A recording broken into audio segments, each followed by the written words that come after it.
Yes, salut, c'est Eric. Aujourd'hui, je te fais découvrir la nouvelle table de chez Alpha Theta, a.k.a. la DJM V5. Elle a seulement 3 voix, 4 bandes d'EQ, des FX assez incroyables et des connexions à ne pas t'en remettre. C'est la table du futur et je vais t'expliquer pourquoi. Let's go! Pow!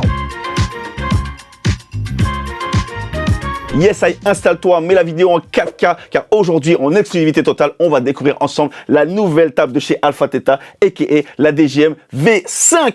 Oui, grosse surprise, c'est ta nouvelle table préférée avec seulement 3 voix, pas de crossfader, des longs faders, 4 bandes d'EQ, nouvelle machine à effet et surtout une connectivité du futur. Cette table arrive 6 ans après la V10. C'est un petit peu sa petite sœur. Et justement, comme ils sont dans la même gamme, ils ont gardé tout ce qui faisait de bien pour la V10, mais ils l'ont réduit sur un format V5 beaucoup plus compact. Mais l'idée est très claire, c'est de garder tout le meilleur de la V10, donc la qualité audio, les 4 bandes d'EQ et surtout la capacité de créer avec cette table. Clairement, on est sur un format un peu plus réduit. Je ne sais pas si vous avez déjà eu la V10 dans les mains, mais la V10, tu as besoin de beaucoup d'espace. Ça rentre pas du tout dans tous les DJ booths et ça rentre moins encore dans le budget de tout le monde. Ici, avec la V5, au contraire, on s'adresse directement aux DJ producteurs, aux bedroom DJ qui veulent, dans le futur, mixer avec une V10, mais qui, 1, n'ont pas la place, 2, n'ont pas le budget, et 3, n'ont pas les compétences de la V10, parce que la V10, c'est pas comme ça que tu vas arriver dessus et que tu vas comprendre comment on mixe. Au moins, avec la V5, tu vas pouvoir te familiariser avec, clairement, dans la vibes électronique,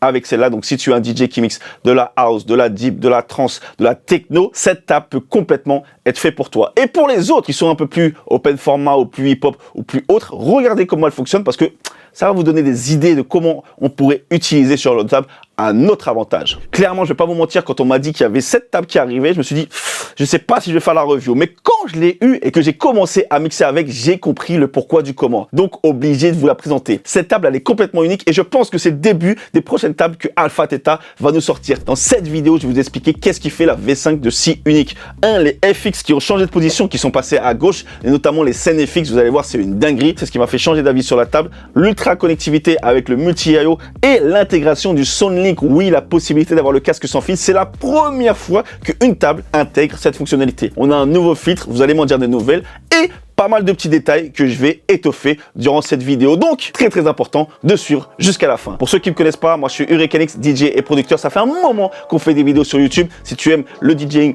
et la musique, tu es le bienvenu. Donc surtout, n'hésite pas à donner la force, n'hésite pas à t'abonner et activer la cloche de notification. Et on en profite pour remercier encore Alpha Theta pour l'exclusivité de l'envoi de cette nouvelle table de mixage, la DJM V5. Bref, sans trop tarder, si tu connais déjà ton gars, on commence directement avec le tour du propriétaire. Let's go! Bon, déjà, première chose que vous voyez, c'est sa couleur. C'est un noir mat. Ça matche parfaitement avec ce qui se fait, notamment sur les CDJ 3000X. Ici, on est sur un noir brillant. Ici, sur un noir mat. Et franchement, ça en jette. Deuxième chose, sa taille. C'est la taille d'une CDJ 3000. Ça rentre parfaitement. C'est la taille du DJM A9. Par contre, la V10 est encore un peu plus grande. Quand je vous dis que la V10, c'est un mastodon, c'est un mastodon. Mais par contre, en termes de largeur, on est beaucoup plus petit. On se situe entre une A9 et une DJM 750. Donc vraiment, pour un espace réduit, c'est parfait. C'est normal. On n'a que 3 voix, je vous le répète. En termes de connectivité entrée-sortie, on retrouve de tout ce qu'il y a de plus classique, la possibilité de se brancher en line ou en phono. En phono, c'est pour mettre les platines vinyles, entre autres. On va retrouver le Master 1 en XLR, le Master 2 en RCA et, bien entendu, le boost en retour jack. On va même pouvoir mettre un enregistreur. Il y a la sortie REC, le port RJ45, bien entendu, pour connecter le Pro DJ Link, l'envoi de scène et de retourne si vous voulez connecter un RMX 1000. Comme je vous le rappelle, si vous avez vu la vidéo sur le RMX Init, vous avez la possibilité aujourd'hui de connecter le RMX directement via le câble USB directement sur le multi-AO setting. Et oui, fini les câbles scène retourne où il faut mettre 4 câbles, etc., se mélanger des pinceaux. C'est fini avec notamment cette table, la DJM V5 qui est compatible. C'est pour ça que quand je vous dis qu'en termes de connexion, c'est le futur, ici, tout va passer par l'USB-C. Bien entendu, on a la possibilité de brancher un ordinateur. C'est compatible avec Serato ou Recordbox. Regardons un peu les différentes zones de la table. Ici, on va retrouver les 4 bandes d'EQ, donc basse, low, medium, high, medium et high. Donc ça, c'est vraiment très important pour tous les gens qui ont commencé à mixer avec 4 bandes d'EQ. Vous voyez totalement la différence, les capacités de mix, de créativité et de correction. C'est quand même beaucoup mieux que 3. Ici, c'est ce qu'on appelle vulgairement un channel strip. Et comme sur la V10, on retrouve un compresseur. À quoi ça va vous servir? Ça va vous servir à compresser le son, à donner plus de patates. Là, je vais vous montrer la différence de niveau lorsqu'on applique la compression. Je suis actuellement à 0.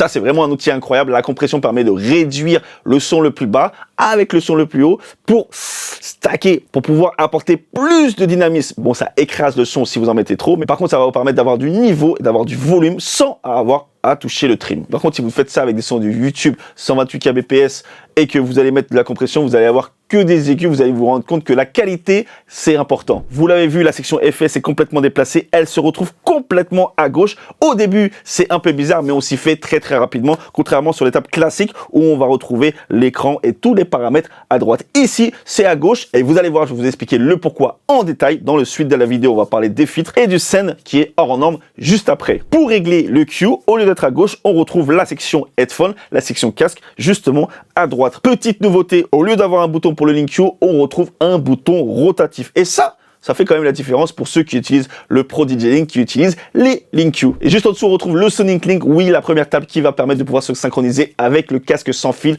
de chez Alpha Theta. Ça a l'air de rien comme ça, mais je vous assure que mixer sans avoir le jack, sans avoir le câble, de devoir s'en mêler, de devoir faire passer les gens en dessous, etc., et d'être libre en fait de l'avoir là, et de pouvoir se balader, de parler au micro, eh ben, on s'y habitue très vite et ça fait la différence. Juste à côté, au milieu, la partie centrale, les faders longs, les longs faders, regardez-moi ça de 0 à 10, ça va prendre le temps. Et justement pour ça, on a des paramètres où on va pouvoir choisir les différentes courbes. Donc vous l'avez compris, c'est pour un mix long, c'est pour un mix créatif, c'est pour faire apparaître des éléments tranquillement, mais sûrement pas de rush. C'est pour ça qu'il n'y a pas de crossfader. Je dirais même que la plupart des DJ électroniques mixent sans le crossfader. C'est vraiment un truc hip-hop ou open format.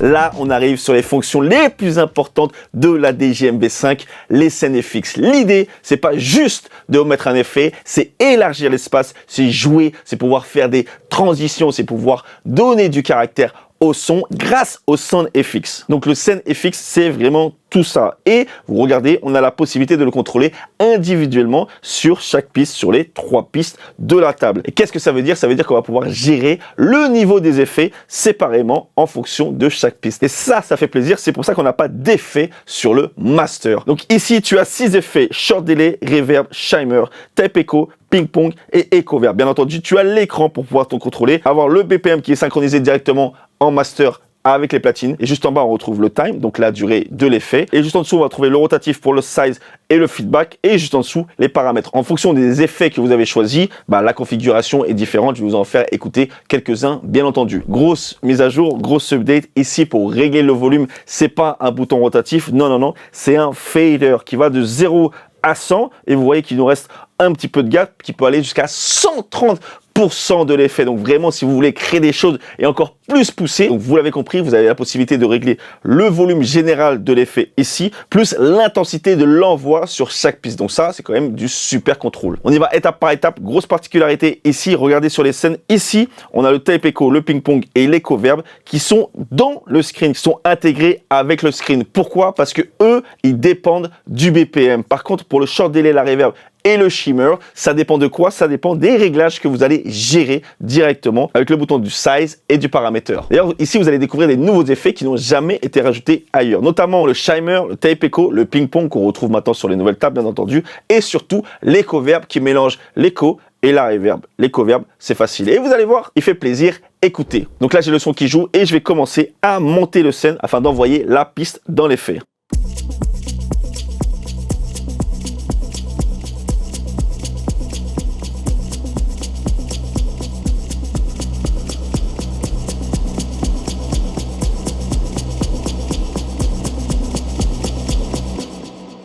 Ce qu'on va faire, c'est qu'on va changer les paramètres. On va mettre par exemple un feedback beaucoup plus grand et paramètres aussi beaucoup plus grand. Et on va faire exactement la même chose.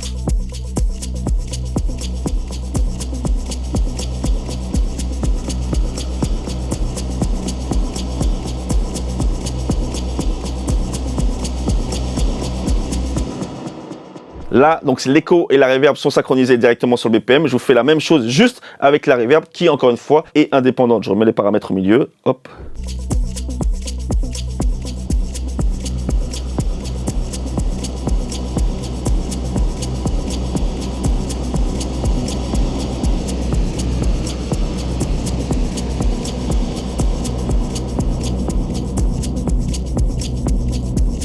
Là, on a vraiment réduit.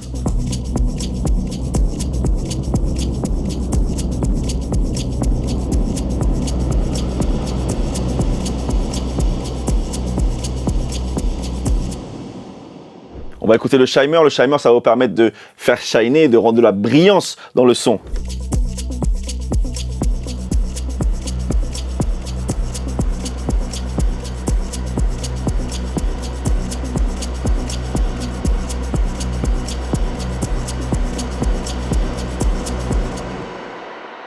Alors vous allez me dire pourquoi avoir un fader au lieu d'un bouton? Tout simplement parce que lorsque vous avez des scènes qui sont envoyées dans tous les sens et vous voulez les laisser actifs, vous avez la possibilité d'être justement plus précis peut-être avec le fader que sur un bouton rotatif. Et surtout là, ils nous ont fait un fader de table de mixage, c'est-à-dire que le doigt se pose directement à l'intérieur. Donc c'est encore plus agréable. Alors petite particularité, lorsque je change d'un effet au BPM avec un effet qui n'est pas au BPM, il y a un petit clic mécanique, je ne sais pas à quoi ça correspond, mais on peut le voir ici. Regardez, là je suis en Shimer, donc je suis sans le BPM, je vais passer en mode ping-pong, et là, time knob, clic. Je vais vous faire écouter le bruit.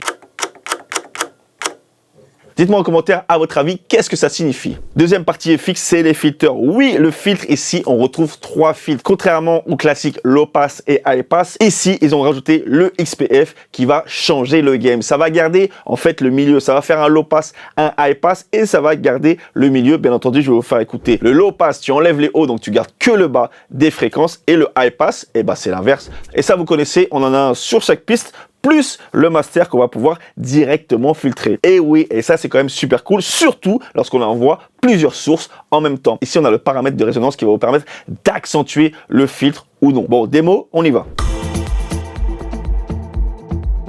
Juste ce qu'on va faire, c'est qu'on va jouer avec la résonance.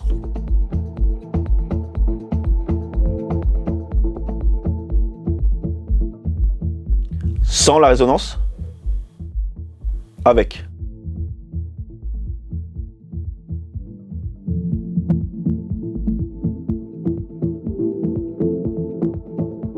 Maintenant, on va passer au nouveau filtre, le XPF, aka le filtre du médium. Ça va te permettre en fait de creuser le track et surtout de laisser de l'espace. Par exemple, si tu vas faire une transition, rajouter une vocale, etc., etc. Donc ça permet vraiment d'éviter de casser l'impact.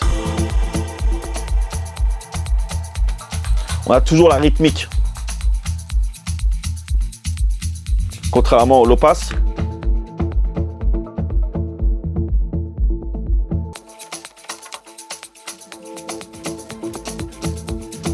Avec le XPF, tu vas vraiment garder la rythmique. Donc tu combines le filtre plus les scènes, tu vas quand même pouvoir t'amuser à triturer le son.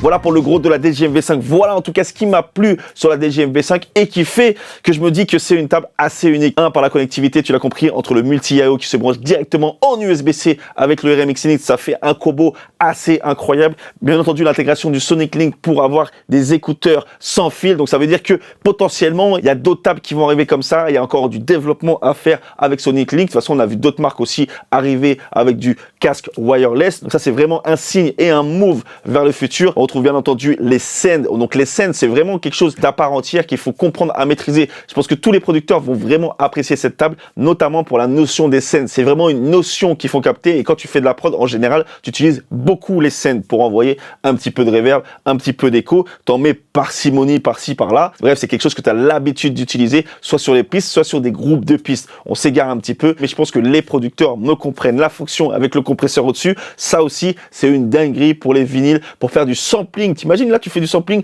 avec cette table de mixage, tu as tous les outils qu'il te faut. Rajouter un petit peu de grain, compressé à l'arrivée, tu as une vraie carte son à l'intérieur comme la V10. Franchement, pour tous ceux qui ont écouté la V10, que ce soit en club, à la maison, il y a une vraie différence. Au-dessus, c'est le Phonia. Donc, c'est vraiment la même carte son que la V10 dans la V5. Donc, en termes de qualité, tu es carré. Donc, par contre, j'ai pas compris pourquoi sur cette table, il n'y a pas les entrées digitales. Pourquoi? J'aimerais une explication. C'est quand même beaucoup plus simple à brancher, surtout aujourd'hui sur une installation fixe. Le prix pour cette petite beauté, pour la petite sœur de la V10, la DJM V5, est annoncé au prix de 1999 €. Oui, mesdames et messieurs, dites-moi si cette table vous intéresse, dites-moi si vous allez la prendre, dites-moi c'est exactement ce qui vous manquait parce que la V10, vous la kiffez, mais voilà, on peut pas tous avoir une V10 à la maison. La V5, je pense que c'est le bon compromis. Bref, c'est clairement une table hyper polyvalente. En tout cas, la famille, c'était un plaisir de faire cette review encore avec vous. Merci pour la force que vous me donnez. Merci pour les commentaires. L'année 2026, ça va être incroyable. Je vous promets, il y a plein de choses qui arrivent. Donc surtout, n'hésitez pas à vous abonner. N'hésitez pas à donner la force. On se retrouve aussi sur Instagram et TikTok. Merci encore à Alpha Theta pour l'exclusivité. Et nous, on se retrouve bientôt pour une nouvelle vidéo. Tu connais ton gars, Eurocalix. Peace. Ciao.